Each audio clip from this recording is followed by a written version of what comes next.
Hi dear students, I am Lily Soju. Subject is Principles of Political Theory. Lesson 1, Political Science, Nature, Scope and Definition. Principles of political theory എന്ന് പറയുന്ന സബ്ജക്റ്റിൽ first lesson ആണ് political science, nature, scope and definition. Political സയൻസിൻ്റെ നേച്ചറും സ്കോപ്പും ഡിഫിനിഷനും ഒക്കെയാണ് നമുക്ക് ഈ ചാപ്റ്ററിൽ പഠിക്കാനുള്ളത്. ഫസ്റ്റ് തന്നെ നമുക്ക് പൊളിറ്റിക്കൽ സയൻസിൻ്റെ ഒരു ഡിഫിനിഷൻ നോക്കാം. Paul Janet defines political science is a part of social science which treat the foundation of the state and the principles of government. ഇവിടെ പോൾ ജാനറ്റ് പൊളിറ്റിക്കൽ സയൻസിനെ ഡിഫൈൻ ചെയ്തിരിക്കുന്നത് political science is a part of social science ആണെന്നാണ്. Social സയൻസിൻ്റെ ഒരു പാർട്ടാണ് political science. അതുപോലെ തന്നെ political സയൻസിൽ നമുക്ക് പഠിക്കാനുള്ളത് സ്റ്റേറ്റ്, രാഷ്ട്രത്തിനെക്കുറിച്ചും അതുപോലെ തന്നെ ഗവൺമെൻറ്റിനെ കുറിച്ചുമാണ് പൊളിറ്റിക്കൽ സയൻസിൽ നമുക്ക് പഠിക്കാനുള്ളത്. അപ്പോൾ പൊളിറ്റിക്കൽ സയൻസ് എന്ന് പറയുന്നത് രാഷ്ട്രത്തിനെക്കുറിച്ചും ഗവൺമെൻറ്റിനെ കുറിച്ചും ഒക്കെ എക്സ്പ്ലെയിൻ ചെയ്യുന്ന ഒരു സോഷ്യൽ സയൻസിൻ്റെ ഒരു പാർട്ടാണ് പൊളിറ്റിക്കൽ സയൻസ് എന്നാണ് പോൾ ജാനറ്റ് നമുക്ക് ഡിഫൈൻ ചെയ്തിരിക്കുന്നത്. ദെൻ നമുക്ക് ഒരു ക്വസ്റ്റ്യൻ നോക്കാം. Describe the meaning, nature and scope of political science. ഇപ്പം എന്താണ് പൊളിറ്റിക്കൽ സയൻസിൻ്റെ മീനിങ്, നേച്ചറും സ്കോപ്പും എന്തൊക്കെയാണെന്ന് നോക്കാം. ഫസ്റ്റ് മീനിങ് എന്താണെന്ന് നോക്കാം. Political science is the study of government and political institutions. Example, political science is the study of democracy, the study of process, principle and structure of government and political institutions.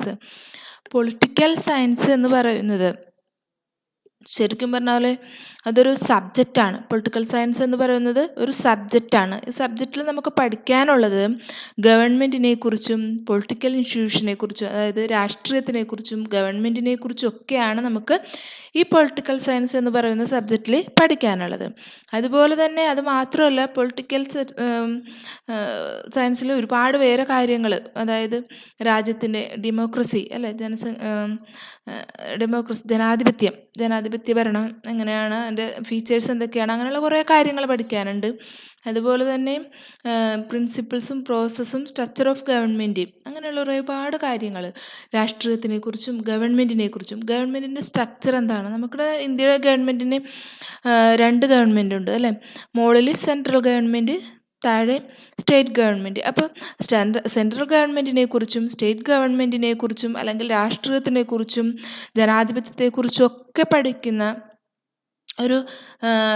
ഒരു സബ്ജക്റ്റാണ് political science എന്ന് പറയുന്നത്. അപ്പോൾ നമുക്ക് political science പഠിച്ചിട്ടുണ്ടെങ്കിൽ നമുക്ക് ഒരുപാട് കാര്യങ്ങൾ രാഷ്ട്രത്തിനെക്കുറിച്ചും നമ്മുടെ രാഷ്ട്രത്തിനെക്കുറിച്ചും രാഷ്ട്രത്തിനുള്ളിൽ ഓരോ വ്യക്തികൾ, അവരുടെ വ്യക്തികളുടെ കടമകളും അതുപോലെ തന്നെ അവർക്കുള്ള അവകാശങ്ങൾ, അങ്ങനെ ഒരുപാട് കാര്യങ്ങൾ നമുക്ക് പഠിക്കാനായിട്ട് സാധിക്കും. ഗവൺമെൻറ്റിനെക്കുറിച്ചും രാഷ്ട്രത്തിനെക്കുറിച്ചും രാഷ്ട്രീയത്തിനെക്കുറിച്ചും ഒക്കെ പഠിപ്പിക്കുന്ന ഒരു സബ്ജക്റ്റാണ് പൊളിറ്റിക്കൽ സയൻസ്. ഇനി നമുക്ക് അതിൻ്റെ നേച്ചർ എന്താണെന്ന് നോക്കാം. പൊളിറ്റിക്കൽ സയൻസിൻ്റെ നേച്ചർ എന്താണെന്ന് നോക്കാം. Political science is A part of social science. നമ്മൾ ഓൾറെഡി പറഞ്ഞു കഴിഞ്ഞാണ് അല്ലേ. പൊളിറ്റിക്കൽ സയൻസ് എന്ന് പറയുന്നത് സോഷ്യൽ സയൻസിൻ്റെ ഒരു പാർട്ടാണ്. അതുപോലെ തന്നെ political science is A next point, political science is A study of state and government. അതും നമ്മൾ ഓൾറെഡി പറഞ്ഞാണ്. ഗവൺമെൻറ്റിനെ കുറിച്ചും രാഷ്ട്രത്തിനെ കുറിച്ചും ഒക്കെയാണ് പൊളിറ്റിക്കൽ സയൻസിൽ പഠിക്കാനുള്ളത്. Then it is A several sub fields. It has several sub fields. ഒരുപാട് സബ് ഫീൽഡ്സ് ഉണ്ട് ഇതിന്. എന്ന് വെച്ചാൽ എന്താണ്, പൊളിറ്റിക്കൽ സയൻസ് എന്ന് പറയുമ്പോൾ ഒരുപാട് കാര്യങ്ങൾ പഠിക്കാനുണ്ട്. അതുകൊണ്ടാണ് സെവറൽ സബ് ഫീൽഡ്സ് ഉണ്ടെന്ന് പറയുന്നത്. അതായത് പബ്ലിക് പോളിസിനെ കുറിച്ചും അതുപോലെ നാഷണൽ പൊളിറ്റിക്സ്, രാഷ്ട്രീയത്തിനെ കുറിച്ചും, ഒരു ഇൻ്റർനാഷണൽ റിലേഷൻഷിപ്പിനെ കുറിച്ചും. ഇൻ്റർനാഷണൽ റിലേഷൻഷിപ്പ് എന്താണ്? നമ്മുടെ രാജ്യം വേറൊരു രാജ്യവുമായിട്ടുള്ള ഇടപാടുകൾ. അതിപ്പോൾ ട്രേഡ് ആവാം, മറ്റെന്തെങ്കിലുമൊക്കെ ആവാം. അപ്പോൾ മറ്റു രാജ്യവുമായിട്ട് തമ്മിലുള്ള ബന്ധത്തെക്കുറിച്ചും ഹ്യൂമൻ റൈറ്റ്സിനെ കുറിച്ചും ഒക്കെ. ഹ്യൂമൻ റൈറ്റ്സ് എന്ന് പറഞ്ഞാൽ എന്താ? നമുക്ക് ഓരോ വ്യക്തികൾക്കും, ഓരോ രാജ്യത്ത് ജീവിക്കുന്ന വ്യക്തി എന്ന നിലയിൽ ഓരോ വ്യക്തികൾക്കും അവരുടേതായ അവകാശങ്ങളുണ്ട്. അപ്പോൾ ആ രാജ്യത്തിന് മാത്രം ആസ്വദിക്കാൻ പറ്റുന്ന അവകാശങ്ങൾ, വേറൊരു രാജ്യത്ത് നമുക്ക് ഈ പറയുന്ന അവകാശങ്ങൾ ഉണ്ടായെന്ന് വരില്ല. നമ്മുടെ രാജ്യത്ത് ജീവിക്കുന്ന വ്യക്തി എന്ന നിലയിൽ നമുക്കുള്ള അവകാശങ്ങൾ എന്തൊക്കെയാണ് എന്നും, അവകാശങ്ങൾ മാത്രമല്ല കേട്ടോ, നമുക്കുള്ള ഉത്തരവാദിത്തങ്ങൾ, റെസ്പോൺസിബിലിറ്റീസ് ഒക്കെ ഉണ്ട്. അതെല്ലാം നമുക്ക് പഠിക്കാനായിട്ട് പൊളിറ്റിക്കൽ സയൻസിലൂടെ സാധിക്കും. അപ്പോൾ അതുകൊണ്ടാണ് പൊളിറ്റിക്കൽ സയൻസിന് സെവറൽ സബ് ഫീൽഡ്സ് എന്ന് പറയുന്നത്. ഇതെല്ലാം ഈ എക്സ്പ്ലെയിൻ ചെയ്തിരിക്കുന്ന എല്ലാം പൊളിറ്റിക്കൽ സയൻസിൽ എന്ന് പറയുന്ന സബ്ജക്റ്റിൽ ഇതിനെക്കുറിച്ചെല്ലാം ഉണ്ട് പഠിക്കാനായിട്ട്. അപ്പോൾ ഇതൊക്കെ നമുക്ക് കൂടുതൽ നന്നായിട്ട് മനസ്സിലാക്കാനായിട്ട് സാധിക്കും പൊളിറ്റിക്കൽ സയൻസ് എന്ന് പറയുന്ന സബ്ജക്റ്റ് പഠിക്കുമ്പോൾ. അതാണ് ഒരു nature. Then it is the study of power and authority. Political സയൻസിൽ മറ്റ് ഒരുപാട് കാര്യങ്ങൾ പഠിക്കാനുണ്ടെന്ന് പറഞ്ഞാൽ അതിനകത്ത് ഒരു കാര്യം തന്നെയാണ് പവർ, അതോറിറ്റീനെ കുറിച്ചും നമുക്ക് പൊളിറ്റിക്കൽ സയൻസിൽ പഠിക്കാനുണ്ട്. അതായത് എന്താണ് പവർ, എന്താണ് അതോറിറ്റി എന്നൊക്കെയും അതിൻ്റെ എന്താണ് ഡിഫറൻസ്, അങ്ങനെയുള്ള ഒരുപാട് കാര്യങ്ങൾ. എന്തായിരിക്കും പവർ എന്ന് പറയുന്നത്? പവർ എന്ന് പറയുന്നത് ഒരു ഒഫീഷ്യലായിട്ടുള്ളൊരു അവസ്ഥ. അതായത് ഒരു ഓഫീസർക്ക് ആ ഒരു ഓഫീസിൽ മാത്രമുള്ള അധികാരമാണ് പവർ എന്ന് പറയുന്നത്. അയാൾക്ക് പുറത്തിറങ്ങി കഴിഞ്ഞിട്ടുണ്ടെങ്കിൽ മറ്റുള്ളവർ അയാളനുസരിച്ചെന്ന് വരില്ല. ഓഫീസിലുള്ളവർ ആ ഓഫീസറെ അനുസരിക്കുന്നത് പോലെ പുറത്ത് ആ ഓഫീസിൻ്റെ പുറത്ത് മറ്റുള്ളവർ ആ ഓഫീസറെ അനുസരിച്ചെന്ന് വരില്ല. അപ്പോൾ അയാൾക്ക് ആ ഓഫീസിലുള്ള ആ ഒരു അധികാരം, അതിനെയാണ് പവർ എന്ന് പറയുന്നത്.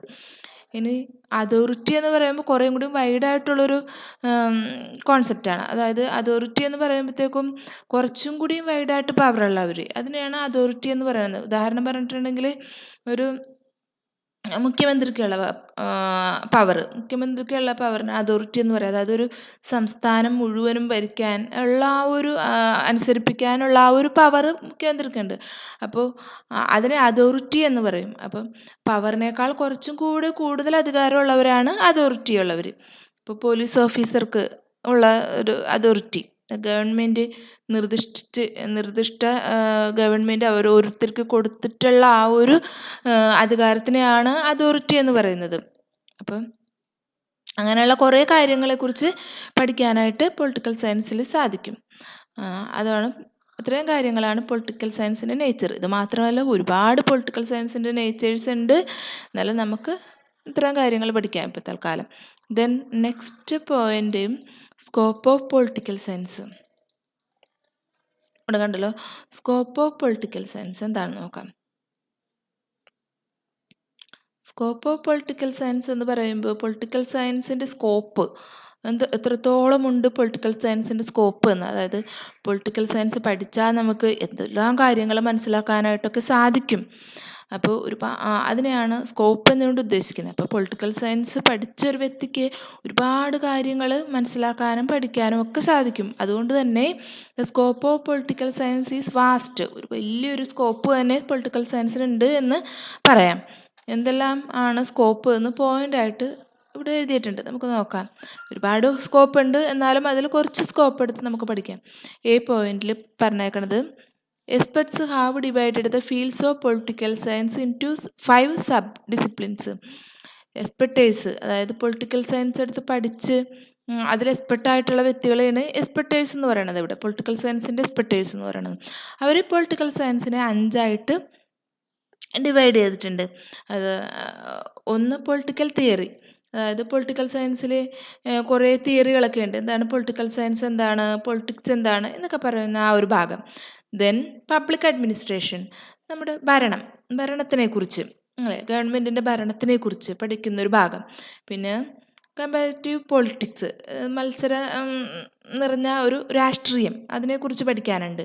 അതുപോലെ തന്നെ ഇൻ്റർനാഷണൽ റിലേഷൻ എന്താണെന്ന് നമ്മൾ ഓൾറെഡി പറഞ്ഞായിരുന്നു, അല്ലേ, ഒരു രാജ്യം മറ്റൊരു രാജ്യമായിട്ട് തമ്മിലുള്ള ബന്ധം, അതിനെക്കുറിച്ചും പൊളിറ്റിക്കൽ സയൻസിൽ പഠിക്കാനുണ്ട്.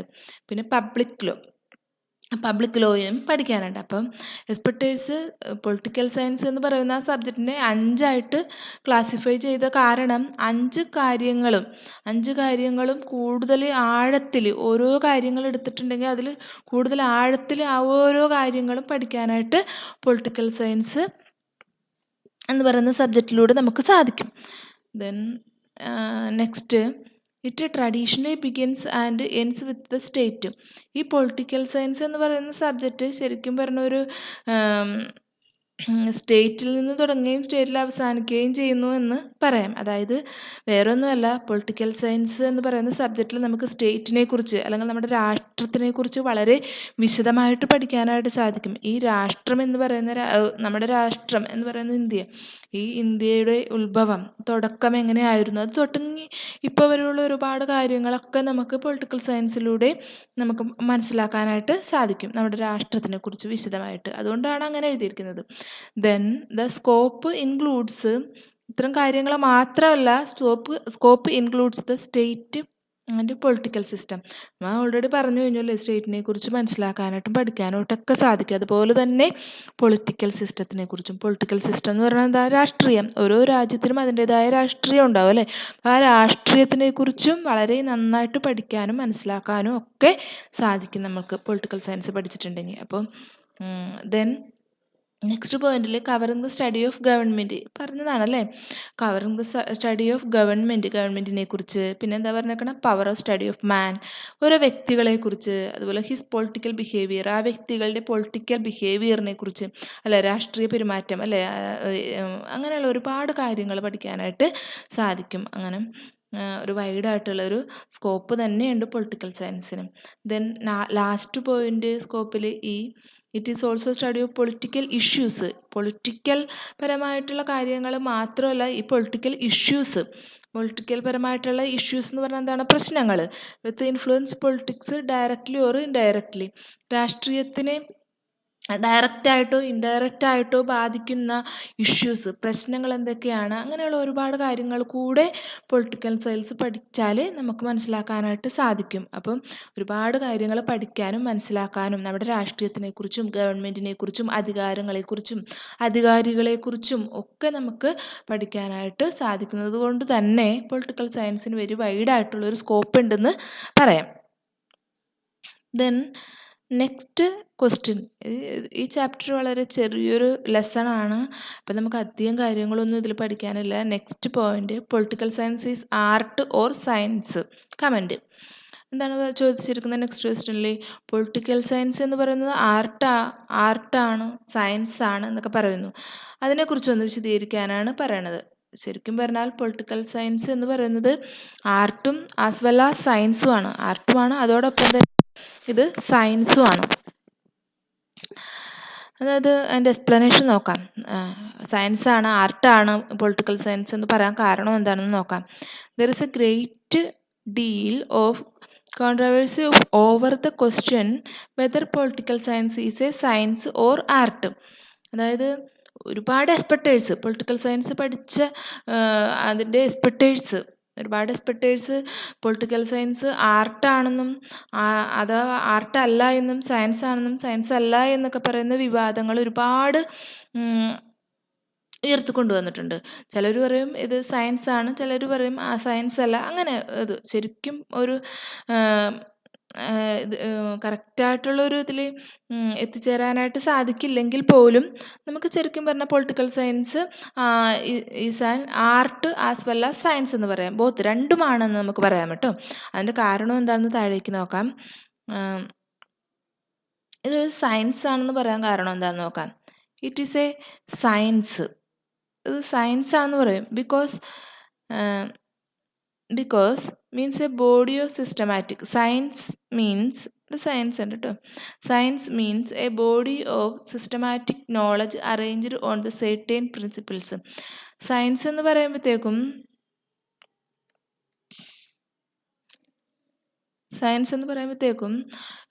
ബോഡി ഓഫ് സിസ്റ്റമാറ്റിക് നോളജ്, അതായത് എന്താണ്, ഒരുപാട് അറിവുകളുടെ ഒരു ലോകം തന്നെയാണ് സയൻസ് എന്ന് പറയുന്നത് അല്ലേ. അതുപോലെ തന്നെ ഒരുപാട് തത്വങ്ങൾ അടങ്ങിയതാണ്, ഒരുപാട് പ്രിൻസിപ്പിൾസ് അടങ്ങിയതാണ് സയൻസ് എന്ന് പറയുന്നത്. അങ്ങനെ നോക്കിയിട്ടുണ്ടെങ്കിൽ പൊളിറ്റിക്കൽ സയൻസിലും ഒരുപാട് നോളജും തത്വങ്ങളും എക്സ്പെരിമെൻറ്റ്സും ഒക്കെ ഉണ്ട്. അതുകൊണ്ട് political science is A science എന്ന് വേണമെങ്കിൽ പറയാം. പക്ഷേ but the political science cannot B exact science. പൂർണ്ണമായിട്ടും പൊളിറ്റിക്കൽ സയൻസ് എന്ന് പറയുന്ന ഒരു സയൻസ് അല്ല. Because it cannot predict political events accurately. അതായത് പ്രെഡിക്റ്റ് മീൻസ് പ്രവചിക്കാനായിട്ട്. അതായത് ഭാവിയിൽ വരുന്ന പൊളിറ്റിക്കൽ പരമായിട്ടുള്ള പ്രശ്നങ്ങളോ അല്ലെങ്കിൽ രാഷ്ട്രീയത്തിനെ കുറിച്ചോ ഒക്കെ പ്രവചിക്കാനായിട്ട് ഈ പറയുന്ന പൊളിറ്റിക്കൽ സയൻസിന് സാധിക്കുന്നില്ല. കഴിഞ്ഞു പോയ കാര്യങ്ങളെക്കുറിച്ചൊക്കെ ഉള്ള ആ ഒരു പഠനമാണ് പൊളിറ്റിക്കൽ സയൻസ് എന്ന് പറയുന്നത്. അതുകൊണ്ട് തന്നെ പൂർണ്ണമായിട്ടും അതൊരു സയൻസ് ആണെന്ന് പറയാനായിട്ട് സാധിക്കില്ല. എന്നാൽ നെക്സ്റ്റ് ഇറ്റ് ഈസ് ആൻ ആർട്ടാണെന്ന് പറയുന്നു. കാരണം because political science is not only theoretical significance. On the other hand, knowledge of political science has practically value. Political സയൻസിന് തിയറിറ്റിക്കൽ സിഗ്നിഫിക്കൻസ് മാത്രം അല്ല ഉള്ളത്, പ്രാക്ടിക്കലി മീൻസ് ഈ പറയുന്ന പൊളിറ്റിക്സ് എന്ന് പറയുന്നത്, രാഷ്ട്രീയം എന്ന് പറയുന്നത് ഒരു പ്രാക്ടിക്കലായിട്ടുള്ളൊരു കാര്യം തന്നെയാണ് അല്ലേ, നടന്നുകൊണ്ടിരിക്കുന്ന കാര്യങ്ങളാണ്. അപ്പം നടന്നുകൊണ്ടിരിക്കുന്ന കാര്യങ്ങളും കൂടെ ചേർന്നതാണ് പൊളിറ്റിക്കൽ സയൻസ് എന്ന് പറയുന്നത്. അതുകൊണ്ട് ഇങ്ങനെ പൊളിറ്റിക്കൽ സയൻസ് എന്ന് പറയുന്ന ഒരു ആർട്ടാണോ എന്നൊക്കെ നമുക്ക് പറയാം. അപ്പോൾ ആർട്ടും അപ്പം എക്സ്പ്ലെയിൻ ചെയ്ത് പറയുകയാണെങ്കിൽ political science can be called both are as a science and art. Political science എന്ന് പറയുന്നത് ഒരു കണക്കിന് പറഞ്ഞാൽ സയൻസും ഒരു കണക്കിന് പറഞ്ഞാൽ ആർട്ടും തന്നെയാണ്. രണ്ടുമാണ്, both are as a science and art. അപ്പോൾ അതാണ് എൻ്റെ ഒരു എക്സ്പ്ലനേഷൻ. ആർട്ടാണോ സയൻസ് ആണോ എന്ന് ചോദിച്ചാൽ നമുക്ക് എന്ത് പറയാം? പൊളിറ്റിക്കൽ സയൻസ് എന്ന് പറയുന്നത് രണ്ടുമാണ്, ബോത്ത് സയൻസും ആർട്ടുമാണ് പൊളിറ്റിക്കൽ സയൻസ് എന്ന് പറയാം. ഇത്തരം കാര്യങ്ങളാണ് നമുക്ക് ഈ ചാപ്റ്ററിൽ പഠിക്കാനുള്ളത് കേട്ടോ. ചെറിയൊരു ചാപ്റ്ററാണ്.